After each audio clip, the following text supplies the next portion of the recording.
Comment peut-on déterminer le PGCD de deux nombres entiers?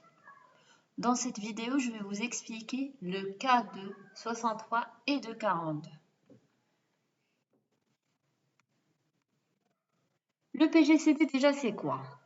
Le plus grand commun diviseur entre deux nombres ou plus est le plus grand entier naturel qui divise simultanément tous ces nombres. Et lorsque ces deux nombres sont premiers entre eux, le PGCD est égal à 1. Dans cette vidéo, je vais vous présenter 4 méthodes servant à déterminer le PGCD de deux nombres entiers. Donc, la première méthode, c'est à travers la liste des diviseurs. C'est-à-dire, je vais citer les diviseurs de chacun de mes nombres, s'ils sont 2 ou 3 ou plus. Et puis par la suite, je vais prendre ceux qui sont communs et je vais en particulier prendre le plus grand parmi ceux qui sont en commun. Pour 42, pour chacun des nombres, il y aura le 1 et lui-même. Donc, il y a le 1 fois 42, ça vaut 42.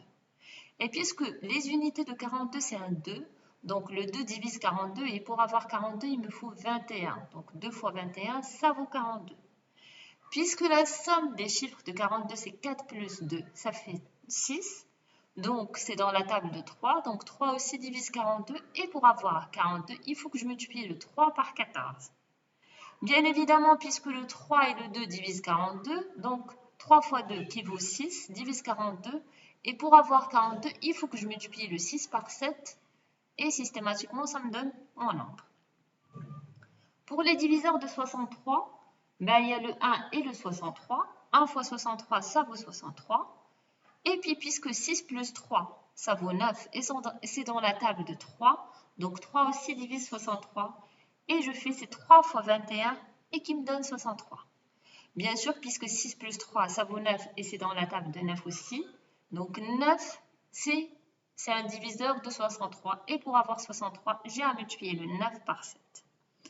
Donc, les diviseurs qui sont communs ici dans cette liste, il y a le 1, il y a le 3, il y a le 7, il y a le 21 aussi. Mais le plus grand, c'est le 21. Donc, c'est le PGCD. La deuxième méthode. Cette deuxième méthode consiste en la décomposition au facteur premier de chacun de mes termes.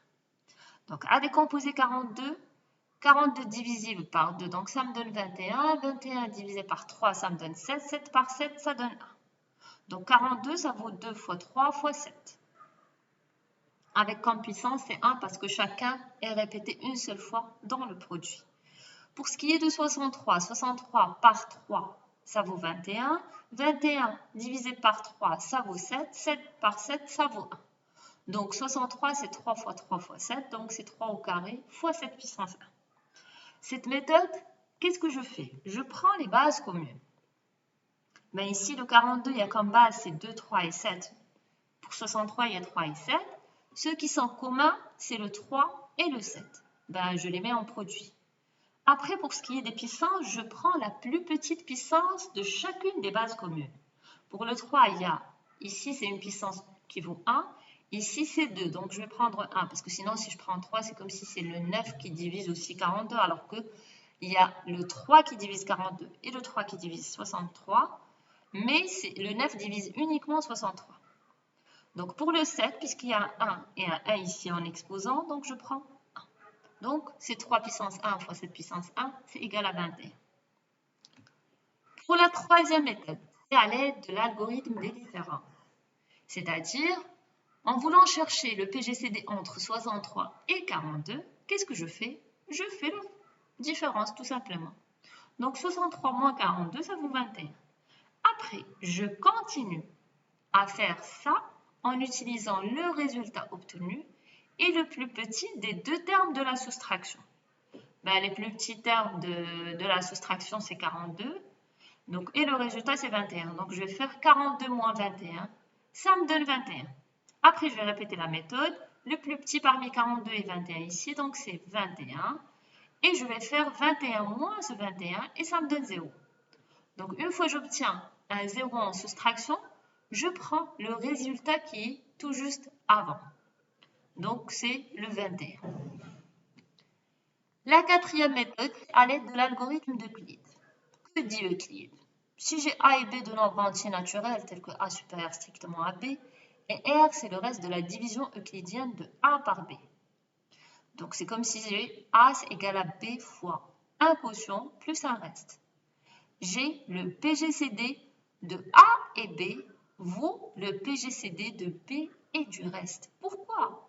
Parce qu'en fait, un diviseur de A est diviseur de B, donc sera naturellement diviseur de R aussi, même quand le R il vaut 0, parce que tout nombre divise 0, hors 0 bien sûr.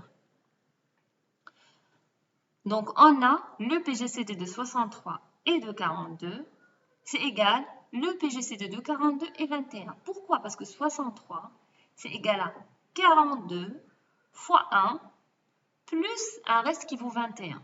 Donc, je vais prendre ce 42 avec 21.